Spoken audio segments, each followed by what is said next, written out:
In the US every year, more than 20,000 students sit on a waiting list to get into these programs. Well, imagine if you can put them into the workforce and then actually have the employer invest in them to get that associate's degree to become that technologist, and you have already had them employed at you for several years. We know retention is going to improve. Welcome to the show. We're here because we're curious about medical imaging or have a hunger to learn more. What can we learn from each other, and how should we prepare to tackle the challenges ahead? I'm Chris St. John, and join me today as we rethink imaging, a podcast by Imalogics. Hello, and welcome back to Rethink Imaging. For those listeners who know us as Frame by Frame, just a reminder, we have dropped the Frame by Frame, and we are now more easily found everywhere if you just search Rethink Imaging. Today's guest is Geoffrey Roche, a healthcare leader who spent his career building bridges between hospitals, universities, and the workforce. He's worked everywhere from hospital systems to global health tech firms like Siemens, and now serves as SVP of healthcare at RisePoint, where he helps develop career pathways in nursing and beyond. Geoffrey is all about rethinking how we train, how we support, and how we grow the healthcare workforce, and we're super excited to dive in. Jeff, what do you want me to call you today? Geoffrey is perfect. Geoffrey, welcome to the show. Thanks for having me, Chris. Beautiful. Well, let's just dive in. We when we spoke a little bit before, you were telling me about how your mother was a nurse and you originally had an interest in, politics in your younger years. And I'm kind of curious how those early influences steered you into healthcare leadership. Yeah. I'll say I had vivid memory. And actually, I have pictures and a video of when my mother earned her community college associate degree in nursing.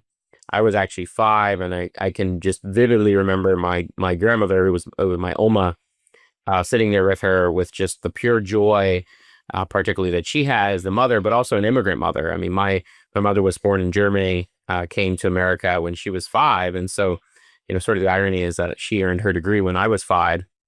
And went on, obviously, to have a phenomenal nursing career. But certainly, as my life continued with her as my mother, she regularly talked about the work she did as a nurse. We, my brother and I, at times would actually go into the hospital. We spent a lot of time, bring your child to work days and different things. And obviously, then when I got into college, I never thought of healthcare, to be honest with you. But when I was a junior, I had actually done an internship in Washington, D.C. on the Hill, and was actually doing a lot of research associated with healthcare policy. Because at the time, that I was a junior, it was early on when the Affordable Care Act was being actually figured out and discovered and actually written. And so there was just a lot of really cool experiences associated with that. And when I came back from that experience, my academic advisor said, well, when you enter your senior year, you're going to have, some free time on your schedule because you've just, you've done everything right and been ahead of the schedule. He's like, I don't think it would behoove you to do anything else politically. He's like, why don't we just go and, see if we can get an academic internship at the local hospital and see if we could get in their public affairs side so you can kind of get, a little bit of your fix, but also get the experience on that end. And so I did that, and ultimately, that led me to, a month later, land my first job in hospital administration, where, I was leading a lot of that work at my local regional healthcare system, which ironically was the hospital that I grew up in, that my mom actually worked at. She was not working there anymore, but many people remember her. And so that's what started it, and certainly the influence. Was that the Lehigh Valley Hospital or a different one? It's now part of Lehigh Valley, which is actually now part of Jefferson, ironically. When I was there, a majority of my time, it was called Pocono Health System. And then in 2017, we were acquired by Lehigh Valley. And so then we became part of Lehigh Valley. And then last year, Jefferson acquired Lehigh Valley, and now they're part of Jefferson. I know. I feel like I constantly need like a live, I know websites exist that are tracking this, but just like the constant update and transition and acquisition and sale of it, like it makes it hard to like even define like what is a community hospital, what is an academic hospital, right? Like it starts to really blur those lines. 100%. And so when you were at what should I call it, the Pocono Hospital, the Yep. High Valley Pocono, um, I believe you were doing work advising the CEO and leading various departments. What were some of the key lessons, in your first decade that kind of started to shape your thinking as we move into later in your career? Yeah. There are a lot of different lessons. I mean, some that come to mind is, healthcare is certainly a space where you have to be really good at problem solving. You certainly have to be agile. You have to be one that likes to adapt because it's just the nature of the business. But you have to be willing to take on new things. And I can remember one of the lessons that has stuck with me so much is you have to be willing to try new things and take on new projects, take on new initiatives. It's actually what allows you to grow. And I was fortunate in my time there to have phenomenal mentors. Our president and CEO was a phenomenal leader, literally took me under her wing and taught me so much. My former senior vice president, same thing. The opportunities that they provided and afforded for me truly made a difference. And really what they did was career navigate. They helped me to navigate ultimately, an experience and different experiences that grew me as not just a person, but also as a leader. And that's an experience that I take with me because when we think about, frankly, every industry, leaders have a responsibility and should be held accountable on whether they're developing their team, whether they're actually taking interest to help them grow, whether they're taking interest to help them thrive. And, I was fortunate to have that. I would also say, I had an amazing colleague there that I was fortunate to work with for many years and actually also become her leader. And when I promoted her, she was a professional that never had a college degree. But I knew she was the right person for the job at that time. And I also knew she had the right passion, energy, and fortitude to not just do the job, but excel at it. But when I attempted to do it, our human resources was very strong on the idea that you have to have a college degree to be a manager. And, that was not a space that I felt comfortable with. Yes, I'm, certainly was a college graduate. My mother obviously was an associate's degree graduate. But I have always believed strongly in work experience, skills, and certainly passion. And, that was actually something that I learned from a lot of other leaders while I was there. And make a long story short, I took on that human resources team and I did a lot of my own homework. And, just so happens I was out with another executive at one time who was literally on our senior leadership team. And he was sharing with me how he was doing his bachelor's program at the time. And I said to him, I said, wait, you're doing your bachelor's? You don't have it now? And he's like, no, I'm doing my bachelor's in theology. I said, oh, okay. Do you have a college degree? He's like, no, I don't have a college degree. He's like, I didn't need a college degree. In this space, you grew and, you had different experiences. And so to make a long story short, I used that obviously to prove to the human resources team that how could you hold up this ultimate promotion of an amazing professional who had evaluations that were always solid, but yet allowed an executive to reach that level. And ultimately that promotion happened. And, that obviously has always stuck with me because more meaningful than anything in that experience was this was a professional who was a single mother, like my mom, was, somebody who had that ultimate role as a parent, but also that critical role of supporting and providing for the family. And who should, how and should an employer stand in the way of allowing that person to grow and be able to better support that family? And, the best part of that story is when her daughter, many years later, this is after we worked together, many years later, got married, her daughter asked for me to officiate her wedding. And I can just remember, the experience. I remember her as a young girl, because she would come with her mom at times into our department meetings and such because her mom was a single mom. And I was always one that said, just bring them. That's just what you do. I remember that was my experience as a young kid. And so there's a lot of those types of things that really stick with me and certainly have never left me as a leader. Yeah, to some degree too. College degree to be a manager, I mean, that doesn't land perfectly with me. I know many a manager in the life that I have led with college degrees who, let me tell you, that degree did not help them manage people one bit. So what inspired the shift, and how did it change your approach to solving healthcare workforce issues? Yeah. I was certainly inspired by the shift for a couple reasons. One of which was, to your point earlier, my hospital was acquired by a larger system. And what I loved so much about my healthcare system was gone overnight. And the culture, the leaders, just so much.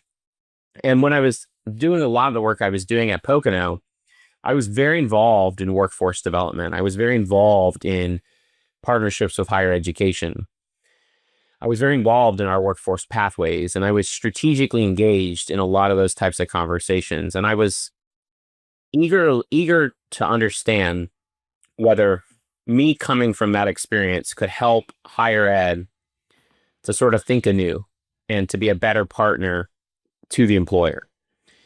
And, that really inspired me to go on to serve two different academic institutions where I had phenomenal both success with an amazing team in driving, the beginning and the investment in millions of dollars that supported the growth of new academic programs, all in healthcare, many new buildings, many new programs, many new partners. Did it at two different institutions, built a phenomenal nursing pathway with UPMC that had impact for 7 different hospitals. I did a lot of work with community colleges and such. And then obviously further inspired me to then, through those experiences, to go more national, where I then had the opportunity to work on both a national and global stage, doing a lot of the same work, but doing it more in the certificate and certification space. And is that continuation where you went more global? Is that when you were at Siemens? No, actually, that started actually when I was at Dignity Health Global Education, which is was an ed tech startup that actually was actively supported and funded by Common Spirit Health, now Providence, and then also Premier. And it was all the idea of actually healthcare creating its own solution to restorative healthcare. And so I led, a great project there, which was all focused on how do we drive some of the best certificate programs in healthcare leadership, nurse leadership, social determinants of health, all those different types of programs. And we took that globally and nationally. And with the support of Common Spirit, it was a several $million grant that also funded the educational opportunities for students throughout the globe. And I was fortunate to be the leader of that project, which was just an amazing project. And, I met students from Malaysia and Singapore and Dubai and India, and just, obviously many students here in the US as well, but just a very humbling experience to see the life-changing moments that those experiences led to. And many of those students went on to get their, undergrad, masters, et cetera, here in the US and are serving in hospitals, as we speak. Okay, then let's shift a little bit more into imaging, right? Because it's my understanding that you specifically worked on radiology workforce challenges, and you proposed some solutions in your time, like medical imaging assistance. What is your take on we all know imaging is short-staffed, but I want to hear your piece of it, and I want to hear a little bit more on these imaging assistants. Yeah. Yeah, so I was fortunate, actually, prior to coming to Rise Point, to serve as the inaugural North America Director of Workforce Development at Siemens Healthineers, which was an incredible experience, and certainly a very humbling one as well. Because obviously, I never worked in the imaging space, but I worked around it, right? I mean, in my hospital, worked a lot with our imaging team to actually grow outpatient imaging, departments and access points for our patients. And, through the work I was doing, I was asked by a leader at Siemens to consider coming over and doing this work.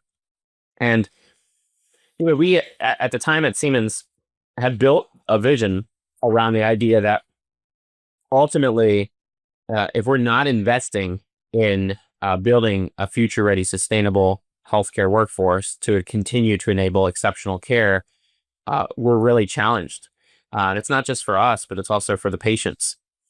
And, a lot of that really led us into doing a lot of work that I was privileged to lead, which was really engaging within the imaging community, certainly with the American Society of Radiologic Technology, ASRT, and others, including the JCERT, the higher ed accreditor, and others in the space, to really look at what's the future of the imaging profession. And several of our Siemens colleagues and myself were actively involved in many, many meetings, many, many briefings and sessions with other leaders from GE and Philips and other imaging providers to really talk through what is the future. And in a lot of those cases, in addition to conversations with technologists around the country and leaders of technologists around the country, what was clear is, first of all, it's a hidden profession in many cases. Absolutely. Yet it's like lab, one of the most essential elements of the care delivery system. You can't diagnose a disease, you can't diagnose a problem without imaging in many, many cases. And yet, even during COVID, when in healthcare we clearly articulated the roles in healthcare that were essential, imaging technologists were actually not included in that list. And so ultimately that led to a beautiful project that ASRT did around highlighting the role of an imaging technologist. And obviously, we actively were engaged and supportive of that. But we went deeper. And as part of that, we also started to really hone in on the fact that when you envision it, we've got a challenge because ultimately the opportunity to become a technologist is at the associate degree level. And yet thousands upon thousands every year students sit on waiting lists at these colleges to get in because there's only a certain number of seats because of the faculty to student ratio. And it's a space that predominantly is still very much about you've got to do the associate's degree, and not a space like others, like nursing, like respiratory, like other elements of healthcare, where you could even do an apprenticeship degree, or you could have more workforce pathways to actually get people interested in wanting to be a technologist. And so at Siemens, we started to do a lot of work around attract to the profession. And as part of that work with several other partners, higher ed institutions, ASRT, we started to really hone in on, we've had other roles that an individual could do prior to getting that associate's degree. Because when you sit on this waiting list, it's possible that you give up at some point and go work at Costco or go work at Sheets and never come back to healthcare. So why not have a role that you could do? And so through a lot of work with incredible professionals, the idea of the imaging medical aid was created, or imaging medical assistant, which is really not that different from what a medical assistant is.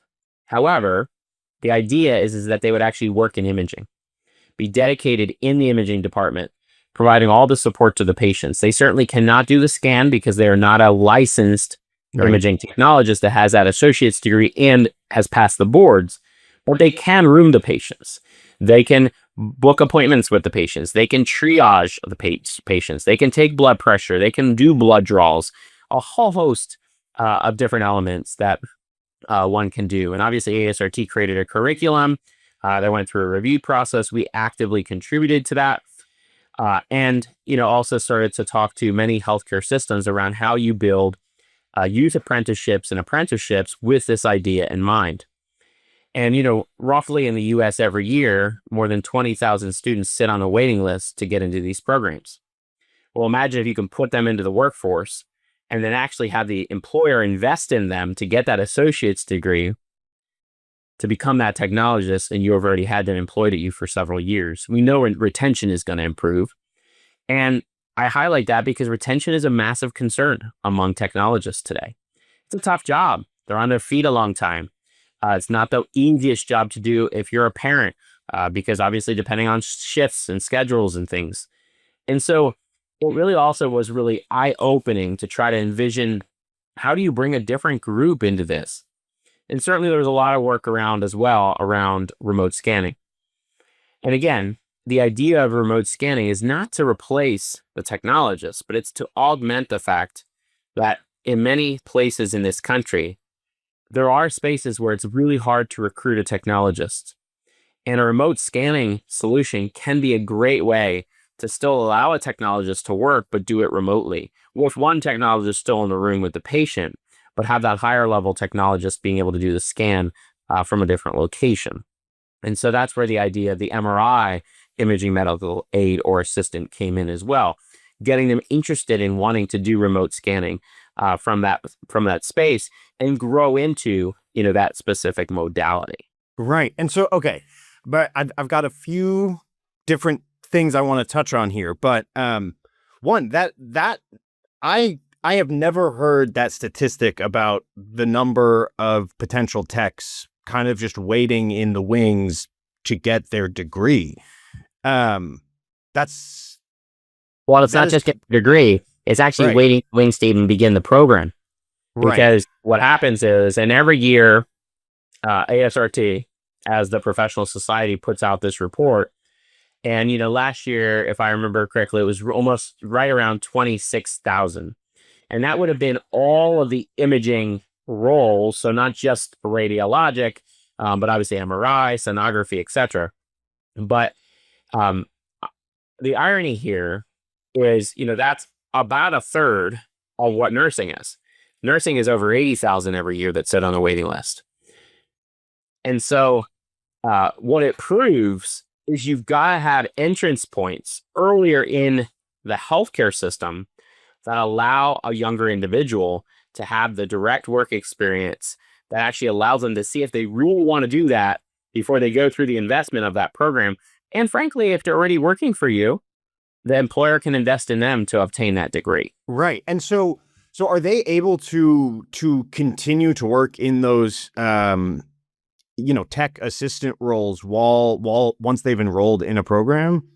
Yeah, I mean, you definitely have opportunities to envision doing that in a per diem type of status, because certainly, unless, and here's where the unless comes, which is a whole different matter, but predominantly in the United States, most of the imaging programs at the collegiate level, at community colleges, and at the 4-year level are accredited by JR Cert. And I'll say, in all my years of working with accreditors, with all due respect, JCERT is definitely an accreditor that is sort of, certainly accrediting, I know, based on quality, high standards for sure, but definitely an accreditor that has not necessarily evolved to where we are today. And so they are today an higher ed accreditor from a programmatic end that will not allow an apprenticeship degree type of solution. I am a firm believer that imaging is a space where a student should be able to learn and earn on the job. This is happening in nursing. This is happening in respiratory therapy. This is happening in surgical technology, because those accreditors at the same higher ed community college level have allowed it. But imaging is a space where it's not been allowed. And I was in all the meetings, very tense conversations at times, passionate conversations, and we were told no. And when I hear no, what I'm hearing no to is those 20 some thousand individuals every year, many of whom may not ever get into those programs because they may choose at some point to just go find a job. And I'm also hearing no to access to care for patients who are waiting to have scans done because there's not enough technologists at the bedside to do those scans. I think that's one of those moments for me where I look at it as, healthcare today, it's 2026, is very different than the 90s, very different than the 80s. And we can't accredit programs in the way that we did then and still expect it to be the same way today. This is a very different time. And, from my vantage point, when you have employers, hospitals, and healthcare systems that are saying, I would love to do an apprenticeship degree type of pathway that also involves these new roles that we were talking about, and then allow them to grow and learn and earn on the job, to me, it's an absolute no brainer. And the last point I'll just make is we also know that even at the community college level, many students will have to take breaks during their college experience, because many of them could be single moms like my mother was, or many of them may have other responsibilities. They may have to be a caregiver to a parent. But if you could have a job that's actually in the space that you're working in and learning, it could make it a different type of situation, because you may not have to work a side job while you're still doing all your education. Yes, you're working, but you're working in the space that you already are in. And so, real challenging situations, but certainly a lot of work was done in that space. Yeah, and so last question following up about the imaging assistants, just because I am in love with this idea. How were y'all able to get that up and running at different facilities, at different enterprises? What did that process look like? And finally, the last little button on that, if folks were interested in creating similar programs at their own institutions, what would be like the actionable steps to start that process? Yeah. So when I left Siemens, obviously, there was a lot of conversations with hospitals and healthcare systems, because the curriculum was just released. And so there was a lot of work being done, particularly when I say the curriculum, ASRT on their website has the curriculum for these roles. And the MR, IMA, and then the IMA have specific curriculum that healthcare professionals are expected to do, that have all been reviewed by imaging expertise. Because obviously, when we talk about imaging, we're talking about patient care, quality, certainly a highly regulated environment, etc. So we got to take all of that into account. We were having many promising, positive conversations about how that certainly could be rolled out in hospital systems. But when I left, we didn't have any that had kicked off just yet. I will say, to your second question, for anyone interested in it, like I said, there's phenomenal resources on the ASRT page that walk individuals through it, have the curriculum, have the Future of the Imaging Profession report, which obviously I was fortunate to contribute to. Has a lot of other data, such as the number of students that sit on a waiting list every year, etc. Great resources. And Melissa Pergola, who's the CEO of ASRT, and her team do a phenomenal job of not just leading this work, but also doing it in a very inclusive manner. And so they're a great partner in this work. Awesome. I just love this idea. And so, okay, moving on. You are now at RisePoint, which, you're helping effectively to build healthcare programs with colleges. But can you just tell us a little bit about RisePoint and what drew you to being a part of it? Yeah. Yeah. So like I said, I have always been the type of person that sort of believes in your, as a journey having chapters. And I'll tell you, I had a phenomenal time at Siemens. Had the privilege to engage both globally and domestically in such critical and important work. And I know I had shared this story with you when we last spoke, that one of the reasons why I was intrigued to actually work in the global medtech space is because I was a recipient of a medical device in 2020. Not Siemens, but Medtronic, in the form of a pacemaker that ultimately saved my life. And last fall, I was actually speaking to, I should say not this last, but the previous fall, I was speaking to several hundreds of students that were, in the process to become biomedical professionals. And I was speaking there on behalf of Siemens. And it was one of those aha moments, because as I was sharing my story, my why, my purpose, ironically, afterwards, there was a leader of Medtronic that came over to me and he said, well, what pacemaker do you have? And I told him, and he said, well, you wouldn't believe this, but I worked on the engineering team that built it, which was a phenomenal moment. To your question, though, I had always believed during my time at Siemens that it's certainly, when we talk about innovation in this space, and when we also talk about being willing to try something new, I was very much of the view that we've seen this in other industries. In the private equity space, we've seen some great results. And so when I was contacted about the opportunity at RisePoint, which is a PE-backed organization, I was intrigued because obviously the idea that we could be focused in the healthcare education space has certainly been a space, very passionate space of mine. It's also a space where I'm privileged here to lead both a clinical team of nursing professionals and healthcare professionals that have been on the academic side, but also in the industry side in this space. And then certainly lead our partnerships team, which works with all the industry side to build these critical strategic partnerships. Well, I'm a long, firm believer too, obviously, as the son of a nurse, that nursing is certainly a major space of our healthcare system that needs so much more help in this space. And so for me, the opportunity to give back was a no-brainer. And then finally, I have, when I met my now leader, who has done such a tremendous job in her career, both in the healthcare space, but also in many other industries, of really always having working learner type of models in mind. I was just enamored with the idea to join her team, because at the end of the day, when we think about healthcare, yes, we have to think about attracting more into the profession that are early in their lives, early in their careers. But we also have to think about all those people who may want to switch into healthcare that are later. And we need to have programs that actually match and meet them where their needs are at. And so that was another passion for me. I absolutely amen. Boy, do I agree with you there. I mean, look, I know I work for a software vendor, but I feel like I am a perfect example of that, right? In my mid-30s, I got out of the service industry, and here I am talking to you, right?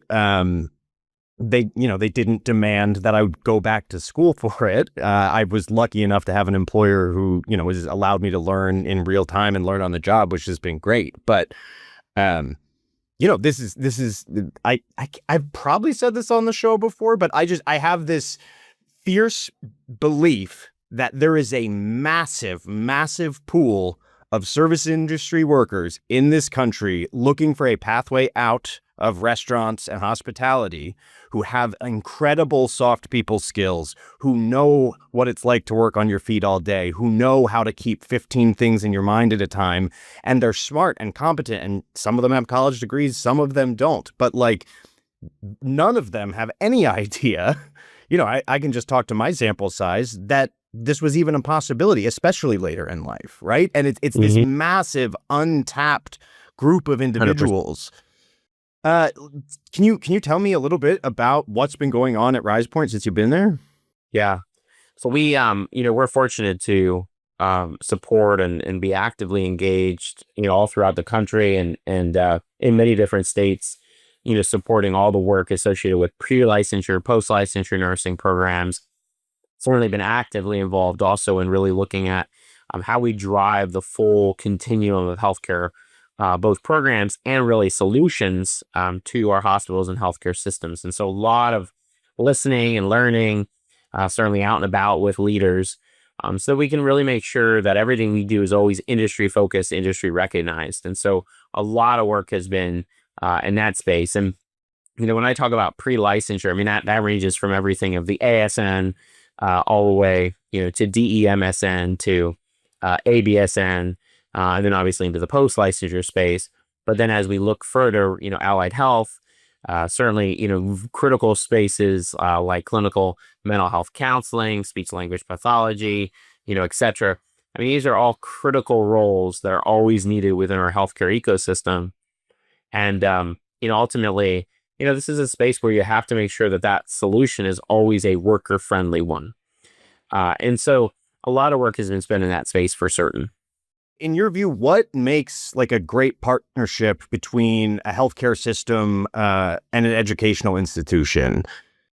Yeah, I think in many cases, for quite some time, the model that has existed between industry and higher ed institutions has certainly been much more transactional. And I have always believed that it has to really move to a model where it's truly strategic. And what I mean by that is, if you're on the higher ed side, you can't just view the hospital and healthcare system as that clinical placement solution for your clinical programs. And if you're on the employer side, you can't just view the higher ed institution as your feeder for your future employees. It's a much different dichotomy. And what I mean by strategic is there really has to be strong intentionality on both sides to really build a relationship that's a mutual benefit, but also ultimately always focused on the learner, the future employee, and ultimately those that we serve, which in many cases ultimately are the patient. And so I've just seen phenomenal models that really envision how you do that, which is, shared governance, having someone from the institution on the leadership side of the health system and vice versa. There's a great model actually at Yuma, Arizona, where the local community college has leadership from their college on the leadership of the health system, and the health system has leaders from there on the community college.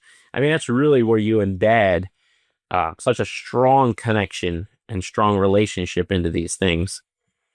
I've always believed too, if you're the industry, like especially in healthcare, you tend to not have that large of a learning and development team. But if you can find a way to embed that college, that university partner as your larger learning and development enterprise, imagine what you can accomplish when we talk about career and economic mobility, when we talk about retention, when we talk about leadership and professional development, we talk about coaching.